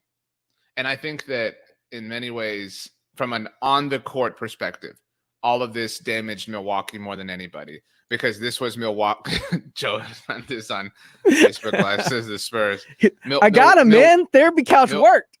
Milwaukee was best positioned in that the East was the most attainable it's ever been, right? With LeBron gone and Kawhi gone. And the Lakers are kind of a year away from maybe their peak with LeBron. The Clippers are maybe a year away or 2 years away from their peak with Kawhi and Paul George. They're still kind of figuring that out. And this was Golden State's down year. This was Milwaukee's year. I mean, there's no doubt about that. There's no doubt, but having the possibility of playing games every night or little rest everything in between, I think it favors younger teams and deeper teams. Watch out low key for like Dallas. Ooh, just because you're right. Like Luka could just have like a week of, and he's used to it. Like from whether it is EuroLeague or he's used to playing lots and lots of games consecutively. That's a great point. We might have to readopt under the current circumstances a team of the Saturday morning hangover, because if we're being honest, our Hawks not doing well. I mean, it's a building process. We're not skipping any steps here. I know, but we might. But we may need a postseason team of the SMH. Yeah, that's what I'm saying. We'll adopt a postseason team of the Saturday morning hangover. In fact, let's go through the candidates. You know what I mean? Like let's go through some candidates, and after that we'll get into Dak Prescott, because I know that you want to. We know the candidates, but we don't know all of the candidates. I know, but we know the legitimate the candidates, and we're not gonna pick the Lakers. You know, we gotta no find Bucks, no Lakers, no right. It's got to be one of the others. That's what I'm saying. So right now we'll determine the parameters that we're talking about, and then after next Thursday, when things have been set, we'll officially pick our team. We'll do 3 teams each and work our way down from there. How about this? We'll each pick 3 teams right now, and then after next Thursday, we'll revisit this. Okay. Let's do that. Yeah. So we're gonna pick some teams that might be the postseason team of the Saturday morning hangover next on the Saturday morning hangover. This is for hours. There's nothing like making a meal with every pot and pan you own. Hours of dishes. Savor every bite of this meal, chef, because for dessert, you'll be having so many dishes. Ditch the dishes and get Taco Bell's $5 Chalupa Cravings Box instead. A Chalupa Supreme, beefy 5-layer burrito, crunchy taco, cinnamon twist, and a medium drink for only $5. Order ahead and get yours at Taco Bell's contactless drive-thru. At participating locations for a limited time. Prices may vary. Tax extra. Drinks exclude freezes. And now a game of commercial chicken, brought to you by Progressive, where we see how long Flo can go without talking about insurance. Ready? Go. Oh, hi. Okay, guess we should talk about something. Kind of tough to be put on the spot. Not sure what to say. But I know what I'm definitely not talking about. Drivers who switch to Progressive can save big. Okay, you win. We can't help but save customers money. Progressive Casualty Insurance Company and Affiliates. Geico has the insurance industry-leading app that lets you manage your policy anytime, anywhere. Which means that Geico is always there for you. If only everyone was always there for you. Like animal control, when you're cornered in your garage by an angry possum. Hi, me again. You guys said you would be here about an hour ago, and I think the possum is starting to get angry. Listen, I thought if I fed it, it would go away, but now it is ripping holes in the drywall and making some sort of nest. Just call me back. Geico, always there for you with savings and the industry-leading mobile app. Being a teenager is tough. There's the constant pressure to be liked. Endless worrying about college. Cyberbullying, high expectations, all the negativity. There's no question. Being a teenager is tough. And what do Texas teens do when they want to block out the noise and clear their heads? We play! Research shows that teenagers who participate in high school sports have lower stress levels, more confidence, and greater self-esteem. And then there's the biggest benefit of all. High school sports are fun. Not just fun. They're a lot of fun. Encourage your teenagers to participate in a sport or activity when they go to high school. They'll stress less and smile more. And they'll be laying the foundation for a happier, healthier future. This message presented by the Texas University Interscholastic League and the Texas High School Athletic Directors Association. The Backyard Butchers are open right now with 20 ribeyes for $29. That's almost $1 a steak. Look for the big white truck in the parking lot at South Park Mall in San Antonio, Floresville Tractor Supply, New Braunfels Town Center at Creekside, Village at Stone Oak by TPC Parkway Specs, and Bandera Point in Helotes by Target. Look for the big white truck to get 20 ribeyes for $29. Also stock up on T-bones, crab legs, shrimp, chicken, and pork. Go to thebackyardbutchers.com for more information. Thebackyardbutchers.com.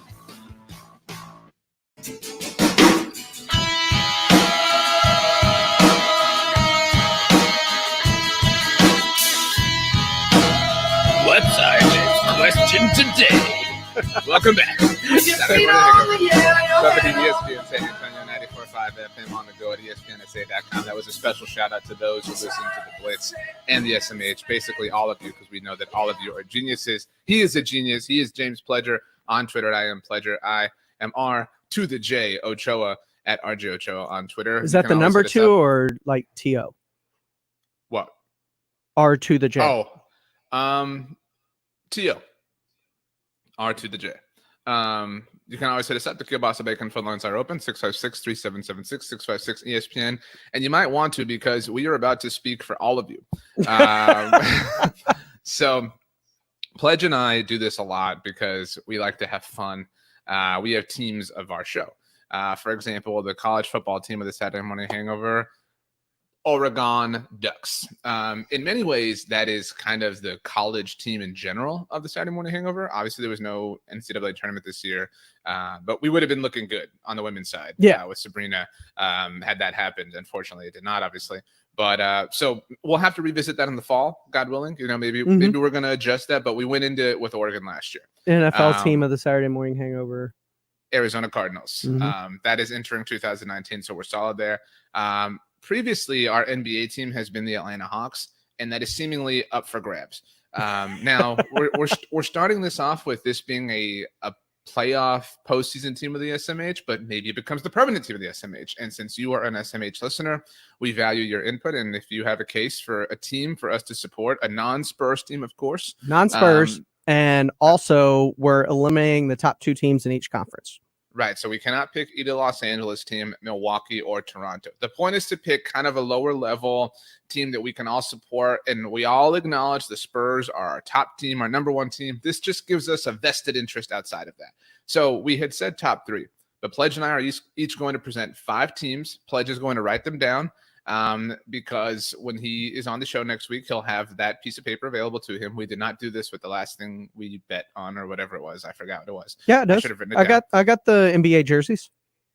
No, I'm talking about the NFL draft props. Oh, yeah. Yeah. Well, there were like a bazillion of those. Yeah. So I got through about 5 and I realized this was going nowhere fast. Yeah. If you have a team that you want the Saturday Morning Hangover to rep, hit us up, 656-3776, 656-ESPN. Pledge, I will go first. And so these are my 5, I'm picking for myself. You're picking for yourself. After next Thursday, when we know exactly how this is going to go, we'll iron it out and who the team is going to be. My first pick, the Miami Heat. Clearly somebody has a vested interest in this process. So you're taking the Heat? I'm taking the Heat. I mean, we're both technically taking the Heat, but we're both technically taking all 10 of these teams. But that is the first one that I'm bringing to the table. Jimmy Butler's a lot of fun. Gives us some great uniforms. You mentioned our uniform draft. You took the Heat's Miami Vice jerseys #1 overall. So I think that we would have fun rooting for the Miami Heat. I think it's been long enough from the Spurs perspective to put some distance between that. And I think it would be enjoyable. I really, really, really do.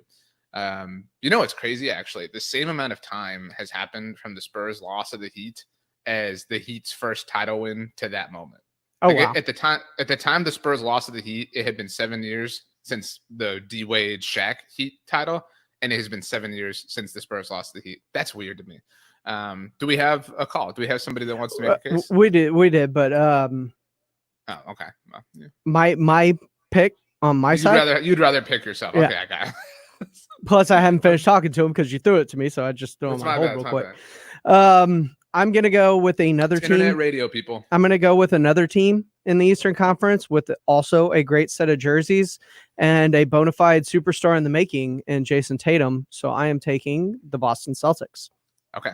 Well, I'll let you get back to the call while I handle. See, that's how Pledge and I work. Sometimes we have to do the show planning on the air. So we so far have the Miami Heat, the Boston Celtics. Again, next Saturday we will determine who the team of the Saturday morning hangover is. And again, the goal is you want to pick a team that is not necessarily the super favorite. You want to pick a team that, has some lower odds. That would be the fun of it. We do have a call. Pledge. No. He's gotcha. got a point on the playoffs and stuff like that when we get back to it. Gotcha. Okay. Well, my second pick, I'm going to go with the Utah Jazz. And I know that they kind of broke the NBA. Yeah, in that's a bold pick. But big Donovan Mitchell fan. The Spider-Man stuff. I want that pick to have my name on it. That's all I'm saying. So I'll take the Jazz. Okay. For my second pick, then I'm going to bring up one of the guys that I talked about previously and his ability to play multiple games in a row in case that comes to that. He is fun. He has got the Mavericks sitting in the 6th seed in the Western Conference currently. And I think that he is a player that he can take over a game. So I'm taking Luka and the Mavs. Boban. Oh, really good. What I said. Boban too. Works too. Yeah, like it works. I mean, he had a huge game right before the shutdown. Everything that we just said about Luka is just as true for Boban. Okay, so we each have two. Spurs great Boban. Exactly. I will take Memphis, and I know that that's what I'm saying. We're gonna have to revisit this next Saturday, but you mentioned appreciate superstars in the making. Ja Morant. I want to make sure that Ja is eligible. We wanted him to be a Phoenix Sun so bad. We were so close. We were so close to a huge disaster. So anyway, that's my third. All right. Well, I'm going to go with the guy that was taken right in front of Ja Morant and also in the AAU circles can play multiple games in a row. He is a man who has gotten some time off to rest his knee after getting the first part of the season off after injuring it. That would be one Zion Williams who has some nice running mates pieced around him with Brandon Ingram and everything. And also, if it becomes the team of the SMH, who knows? Maybe we get our friend Antonio Daniels to join us to break it down once the playoffs do start. I'm glad that New Orleans is in the running. A really fun team. I would like to have a vested interest as the team of the Saturday morning hangover. Okay, so we're at nice jerseys. Right. Our 6 teams so far that are in consideration for the team of the Saturday morning hangover. I didn't realize in going with 5 each, we're literally picking a third of the association. But we have Miami, Boston, Utah, Dallas, Memphis, and New Orleans. I will add to the mix Oklahoma City. City. I've never. My wife is from Oklahoma. Her family is huge Thunder fans. So it'd be nice to be, united for a little bit. Chris Paul, let's have some fun. Let's get weird. Former Rocket. Right. That's right. Former New Orleans Pelican. And Hornet. Yeah. And Clipper. Yeah, that's true. Not Laker. Was not. He never made it. Inside the other locker rooms. If only that had happened. If only that had happened. Well, he did make it inside the locker room as a member of the Clippers against the Rockets. I am going to select a team that is getting healthy with this extended hiatus. Ooh. There is all the talent in the world on this team. I know where you're going. Ben Simmons had a nasty back injury that was going to push him out for most of the rest of the season. This will not happen. I won't vote for Philly. So, and I'm taking the Philadelphia 76ers. Okay. No, wasted pick. At this point, it's tough. It's gotten tough. Cavaliers? No. This is probably the best team I've picked. And I tried to keep it, among, lower teams. But for fun, we've been talking about them already today. I will take the Denver Nuggets. That gives us a title shot. So, I'll take Denver. All of them have title shots, RJ. That's a good point. I guess in terms of the next rung of teams, the closest thing Orlando. to somebody that could make a title Phoenix. run would be. San Antonio. Well, we can't pick San Antonio. We already I know. established that. I'm aware of this. But it's a team that San Antonio may trade with later. Oh. You know where I'm going? I think so. Tell us where you're going. Tell us. We're all on the Dollar teams. Dame and the Portland Trailblazers. Because you got Dollar Dame, Yusuf Nurkic can come back from his leg injury, and it's a team that was in the conference finals very, very recently in a hard-fought match. So they've got a chance. Okay. If they get healthy to make a run. I have no problem rooting on Dame. I mean, if that's where we decide to go, I have no qualms about that. That in many ways, that might be the most fun.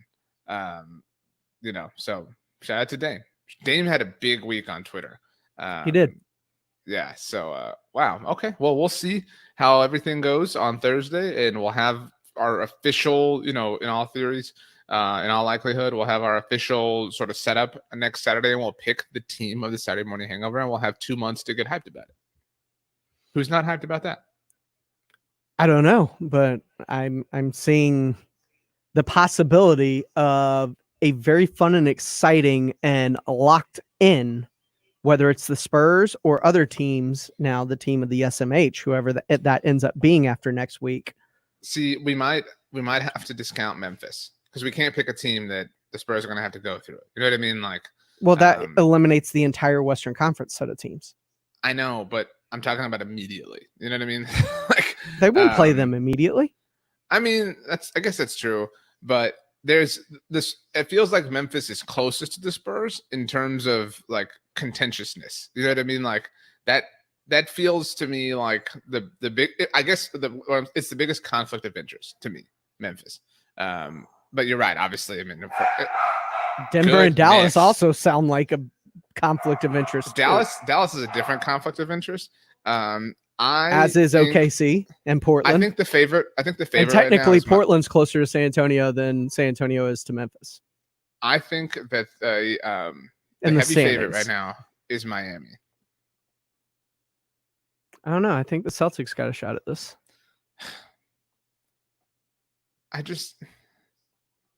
So we're just picking the team that you want then? No, you're the one who picked the Heat's jerseys in the power rankings of jerseys. I did, but So, that was for jerseys, not for a chance at winning a title. Jimmy Butler. Hello. I'm aware. He's a Dak Prescott fan. Did you know that? He's worked out with Dak before. Really? Yeah. So he probably has some takes on the Dak Prescott contract situation, and apparently so do we. Let's do it. Let's talk about Dak Prescott after this on the Saturday morning hangover. What could the Spurs season look like when the NBA returns? They're going to start earlier. You'd almost have to find a region of the country where you could just quarantine all these players and teams, and they would just play in a couple of gyms and keep themselves separate from everybody else as they were getting things going. As this appears to be kind of a rolling outbreaks across the country, there still might be parts of our country where teams are located that they might not be able to even get to a local arena to play. So maybe you find a place where everybody can kind of hang out by themselves and we get a tournament like Big Brother. They all live in the same house. The Blitz, weekdays 4 to 7. Guys, June is Men's Health Month. It's time to pay attention to your health and address those medical issues or conditions you've been putting off. Universal Men's Clinic wants you to know that they can improve the quality of life for most men suffering from low testosterone or ED. Healthy levels of testosterone can help improve your overall health and result in increased energy, muscle development, and better sleep. If you'd like to discuss the benefits of testosterone or ED treatment, Universal Men's Clinic encourages you to make an appointment. They make it easy and convenient. Choose an in-person or telemedicine consultation to receive their renowned personalized medical care.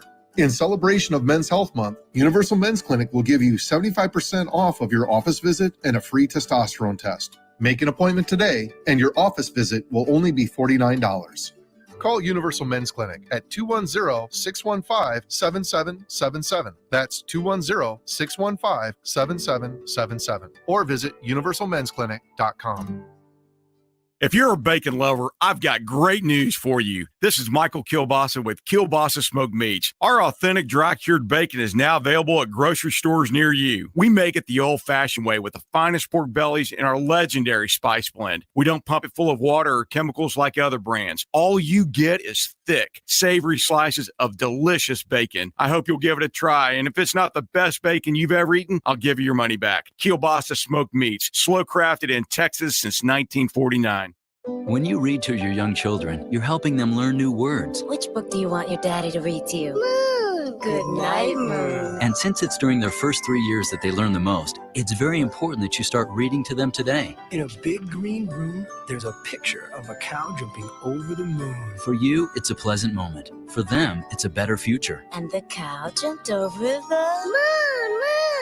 moon. You and your loving care can be their best teachers. Message brought to you by El Valor and the Ad Council.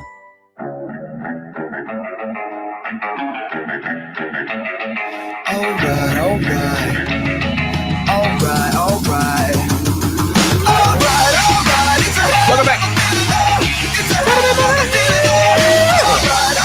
Welcome to ESPN San Antonio 94.5 FM on the go at espansa.com. He is James Pledger. I am RJ Ochoa. And he has finally broken me down. Yay. So this week, You've been badgered on Twitter about this. This is the only reason I want to talk about it. So this week, it was Reported. I don't want to say reported. It was reported. It was insinuated. It was intimated that Pat Mahomes, the reigning Super Bowl MVP, and his team, the Kansas City Chiefs, By the year, by the way, with 2 years team control still left on his contract. That's true, but he is now eligible to sign a second contract. The intimation was that Pat Mahomes and the Chiefs are beginning discussions at the very least towards a new contract. Truth. Now, let me say this, and I'm going to say it 3 times. As did Deshaun Watson. In case anybody misinterprets. I'm going to say it 3 times. Okay. Dak Prescott is not as good as Pat Mahomes. Dak Prescott is not as good as Pat Mahomes. Dak Prescott is not as good as Pat Mahomes. That being said, does the boogeyman show up in my bathroom now, or what's going on? That being said, the market is going to rise with a Pat Mahomes deal, and that is going to make Dak Prescott more expensive for the Dallas Cowboys. This shows what on behalf of the Dallas Cowboys? This shows a continued lack of an ability to forecast the market on behalf of the Dallas Cowboys. The Dallas Cowboys have shown, not just with Dak, but with other contracts, that they could not project really anything from a contractual standpoint. With their biggest players, which have gotten their biggest contracts, they have been pushed to the 11th hour. And it is, it has forced their hand. On the Book of Faces, John Dyer says, use the gas analogy your dad dropped on the Ocho. The Ocho is my podcast on the Blog and the Boys podcast feed. Subscribe to the Blog and the Boys podcast feed wherever you get your podcasts, Apple devices, Spotify, Stitcher, TuneIn Radio. We're everywhere. You get access to all of our shows. And so my dad, because I've been in the Rio Grande Valley this week, has been on the Ocho this week. And he mentioned gas, right? I mean, like, propane? Like petroleum. Okay. if the cost of gas rises, you have to pay it. Like if you want gas, you have to pay it. And, it rises based on the market, right? Like, right now gas is cheap, lower, is more economical because it's not as in high of a demand. But when gas is remember right after Hurricane Harvey, when gas was in high demand in San Antonio, gas is expensive. Welcome to supply and demand. Welcome to the market, etc. And then people filled up trash cans. Oh yeah. You remember that? Yeah, like the barrels. So quarterbacks are the most sought out commodity in the NFL. Mm-hmm. Dak Prescott is a quarterback.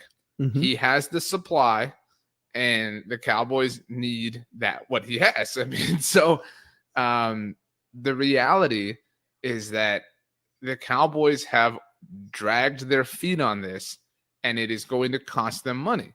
And the longer they wait, the more leverage that Dak Prescott acquires, especially if Pat Mahomes signs next. Now, typically, you could have Pat and Deshaun sign before him. This is the last thing I'll say before I hand you the floor pledge. Typically, NFL players, NFL quarterbacks have all gotten a little bit more than the last one, right? Like quarterback X gets paid. Okay, the next guy that gets paid gets a little bit more than quarterback X, so on and so forth. You're going to slot behind Mahomes. Right. That trend will be broken with Pat Mahomes. There's no question about that because that the argument will no longer be the same because he's Pat Mahomes. But it raises the floor. Exactly. Whatever Pat Mahomes signed for, he is a tidal wave of a rising tide. So 35 potentially turns into 38 to 40. Right.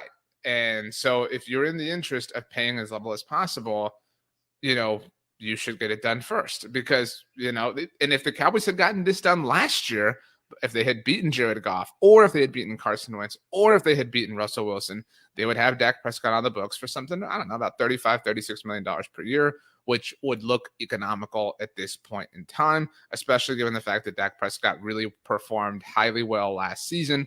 But the Cowboys continue to believe that they're going to win. That Dak Prescott's just going to sign because they want him to.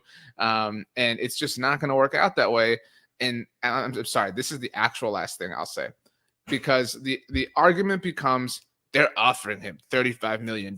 This is more than fair. Blah, look, that's so much money. It's an inordinate amount of money. Mm-hmm. There's no question about that. But we're talking about the market that exists here and relative and comparatively to the market that they're discussing this conversation in. It is not fair to ask Dak Prescott to take a 5-year deal when there is so much precedent for quarterback contracts to be 4-year deals. That is not fair. You are taking away a year of negotiating power for him that is expensive. I have a question for you. If the Cowboys had initially offered the 4-year deal, would this deal have been done last year? I honestly think that maybe they would have gotten a 5-year deal done last year.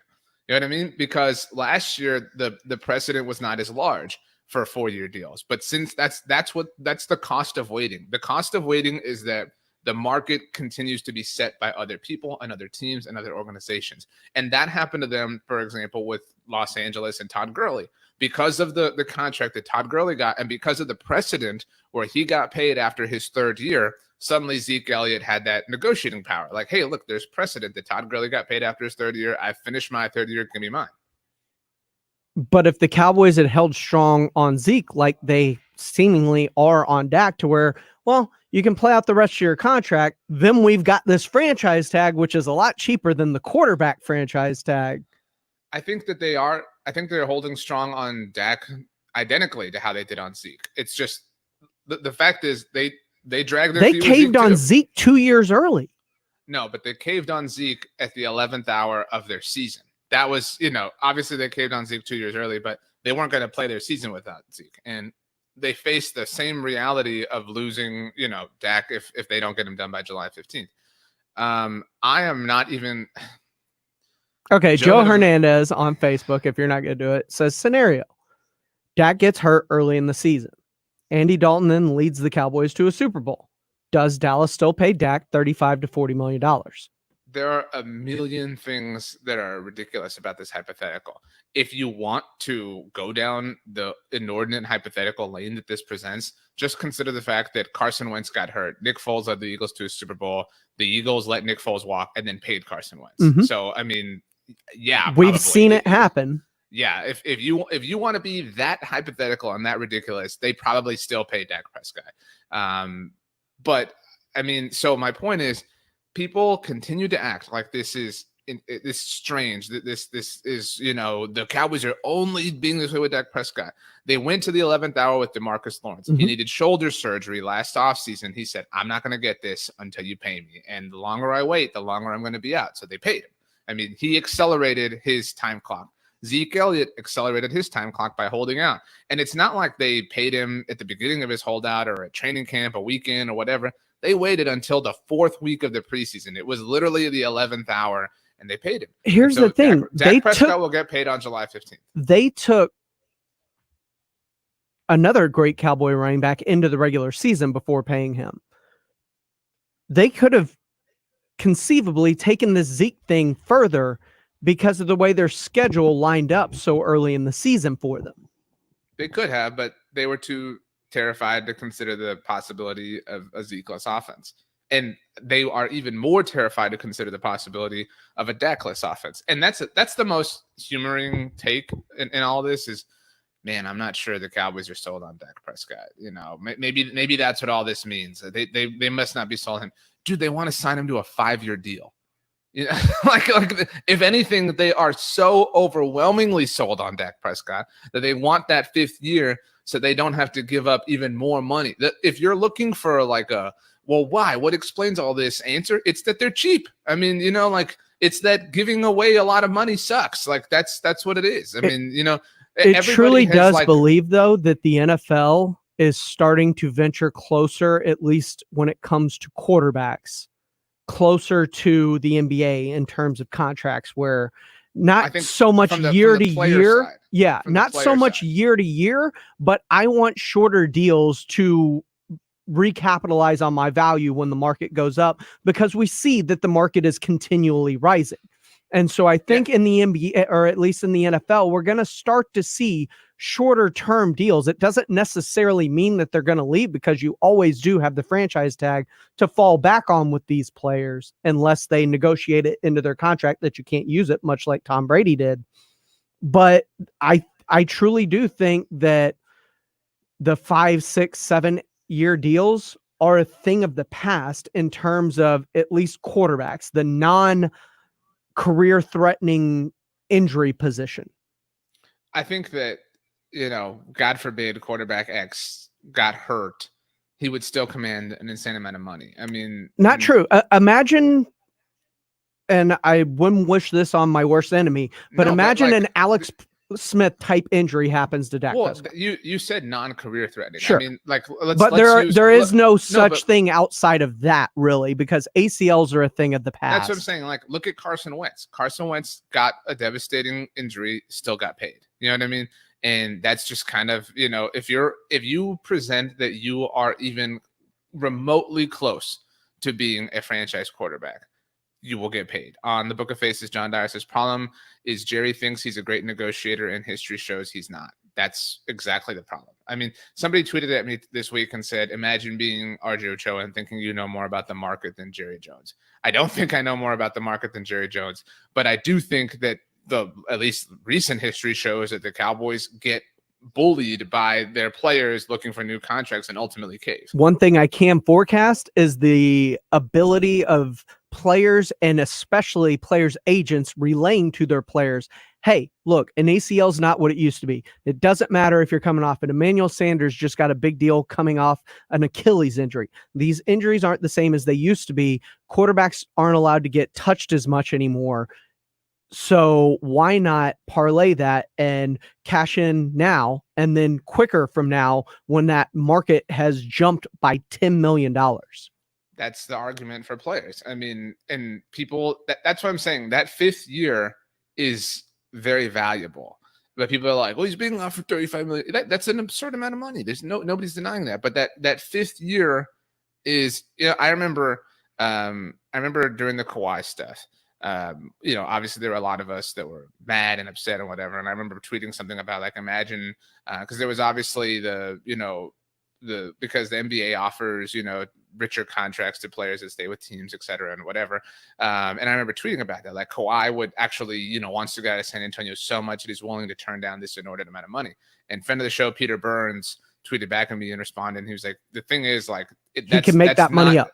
Yeah, like the thing is, that's not the amount of money to you and me that it is in the world that he's negotiating.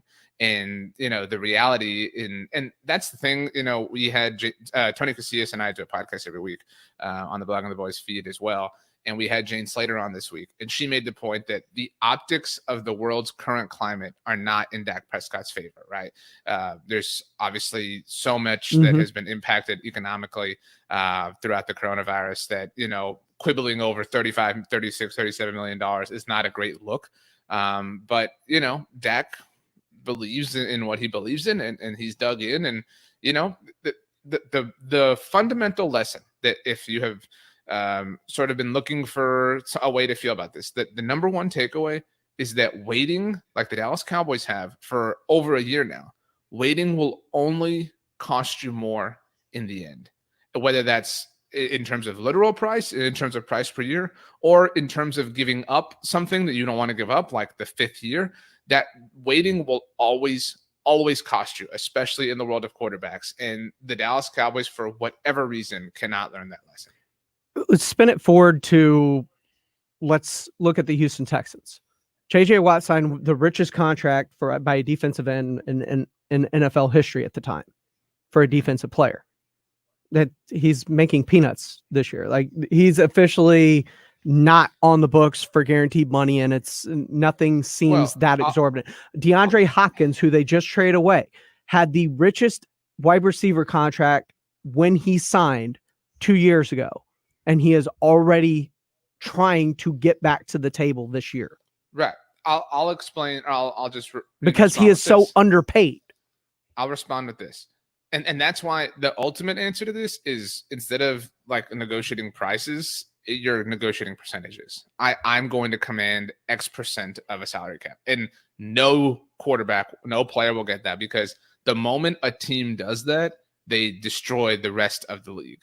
Anyway, the last thing I'll say here is, to your point, Pledge, about J.J. Watt and DeAndre Hopkins. It was 2 years ago, that Matt Ryan got $30 million per year and became the first quarterback to hit the $30 million mark. And people were like, oh my gosh, we're going to pay a quarterback $30 million per year.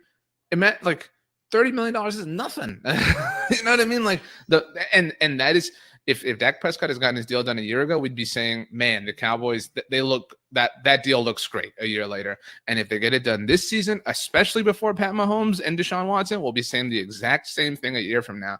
But again, that is the thing that people cannot grasp. On the Book of Faces, Fred chimes in, first person ever to say he's not worth $40 million. Keep him on the franchise tag, and let's see what Dak can do with Coach McCarthy's system. They can put the franchise on him for 2 years in a row. This logic has an inherent flaw in that, like people seem to believe, like, oh, we'll just keep tagging him. We'll keep tagging. Dak has to sign the tag. Mm-hmm. You know what I mean? Like this isn't this, situation where you can just do whatever you want. Like, there's a give and take here. The question becomes, though, I know that they are keeping the offense similar because of Kellen Moore retaining him, keeping the verbiage similar, which helps Dak. But does missing this offseason hinder him in any way? No. And I mean, I also think people are so ungrateful for a good quarterback play. They really are, because I mean, like this idea, he's not like he's not worth $40 million. He's worth market rate. If market rate is $40 million, he's worth $40 million. He is worth the market rate. And if you don't think that, good luck going through all the quarterbacks that you have to. Think about last year's draft, the class of 2019. Mm-hmm. All right. What rookie quarterbacks were taken that are, besides Kyler Murray, and even Kyler Murray is kind of a question mark, that make you feel good? Kyler Murray seems like he's on a path to start. Like, most people envision him. Okay, but he was the rookie of the year. Okay, let's go back to the Matt Ryan point 2 years ago. Much like Dak Prescott, he was the rookie of the year. 2 years ago. Remember the 2 years ago point. 2018. Your 2018 quarterbacks drafted in the first round: Baker Mayfield, Sam Darnold, Josh Allen, Josh Rosen, Lamar Jackson. Obviously, everybody would take Lamar Jackson. let's be common sense. The other most still are in on Darnold for whatever reason. Well, okay, but would you take Darnold over Dak? No, you wouldn't take any of those 4 over Dak. You wouldn't take Baker, Darnold, Rosen, or Josh Allen over Dak. You wouldn't. And if your best case scenario then is finding Sam Darnold, I mean, how is that worth? It's hard with Dak because the players that you mentioned aren't in. Like Josh Rosen's obviously a bust. Like we can throw him right out. Baker Mayfield looked great his rookie year. He had a regression under Freddie Kitchens as a head coach. The point here is that so much is tied up with coordinators, though. The point is that people think it's just so easy. He's not worth $40 million. Just draft. Dude, it's a really hard thing. It's a really, really, really the quarterbacks the Cowboys have had that have been successful outside of Troy Aikman under Jerry Jones have been an undrafted dude and a guy they took in the 4th round after they tried to take Paxton Lynch and Connor Cook ahead of him. They're not good at finding quarterbacks. The one thing about the quarterbacks is it's such a position that it needs help around it, right? Like it's so hard to do it on your own. You have to be a special breed to basically do things without any help. Let's the quarterbacks you mentioned, whether it was Darnold or Josh Allen, they don't have a whole lot surrounding them.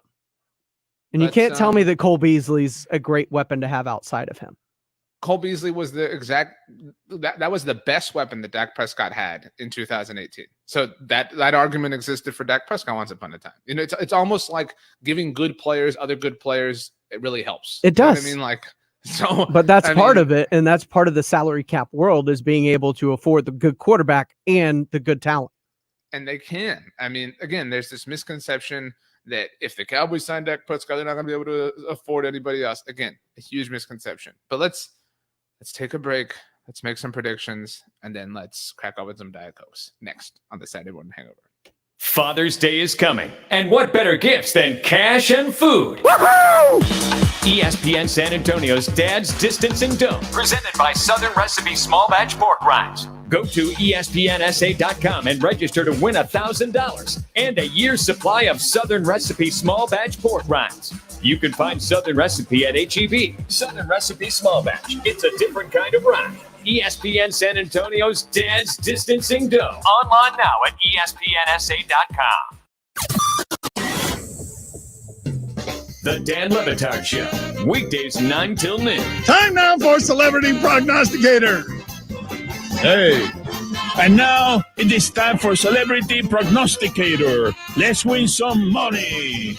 Rockmeyer is with us now. Green Bay at San Francisco. San Francisco's a 3-point favorite at home. Yeah, people have been getting on Jimmy Garoppolo because he throws a lot of interceptions. But the way I see it, the man's an adult film aficionado, and he plays like a porn star. It's very messy, gets himself into positions that look terrifying, where you're certain he's going to hurt himself, but somehow everybody leaves happy. So I have faith in him. I'm going with the 49ers. The Dan Le Batard Show. Weekdays 9 till noon. 1250 ESPN San Antonio, 94.5 FM, and on the go at ESPNSA.com.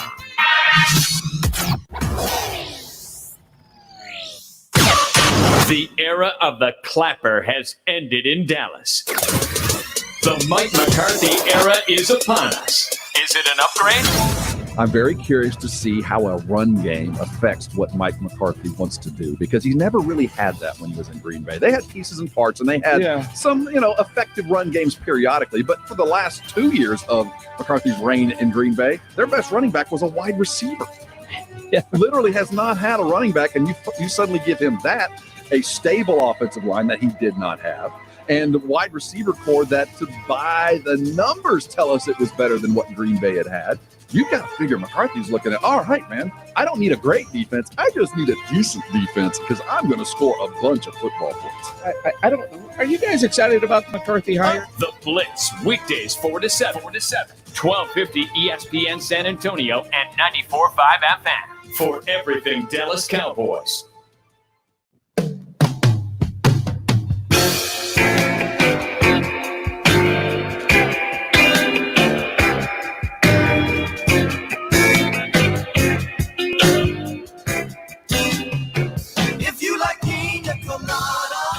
We hope you love pina coladas. It's been raining a lot. Yoga, Pilates, it's all very painful. We have less than half a brain between the two of us. He is James Pledger. I am RJ Ochoa. We hope that you have enjoyed the last 2 horas of sports talk and shenanigans. Pledge, it is time. For what? What are we doing? Are we making drinks? Our just question of the day? Is that, Isn't that how we end shows now? It's time for your prediction with about 2 minutes left. Tell me something that is going to happen over the world of sports next week. The Major League Baseball players will counter the offer, and it's to get more games in that will push the season likely into December. You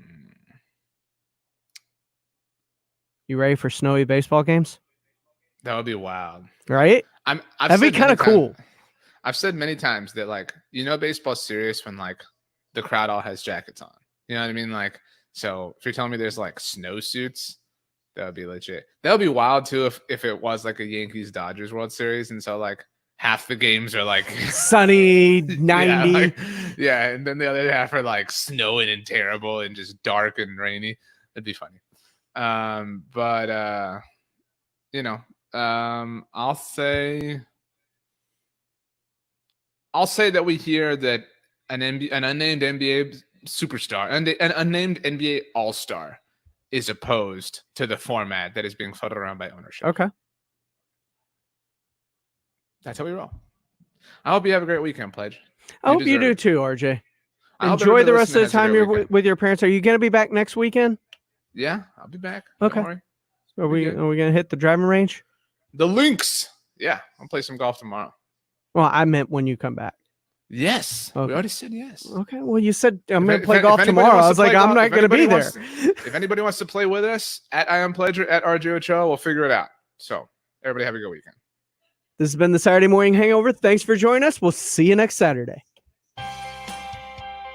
Hi, this is Daryl Lyons from Pax Financial Group. Are you thinking about taking Social Security? Are you uncertain? It could be time to have Pax double check your numbers. Also, did you know that if you are 3 months before your 65th birthday, you can apply for Medicare? Did you also know that Pax Financial Group can help you with that process? Connect with Pax by calling 210-881-5700 or online at paxfinancialgroup.com.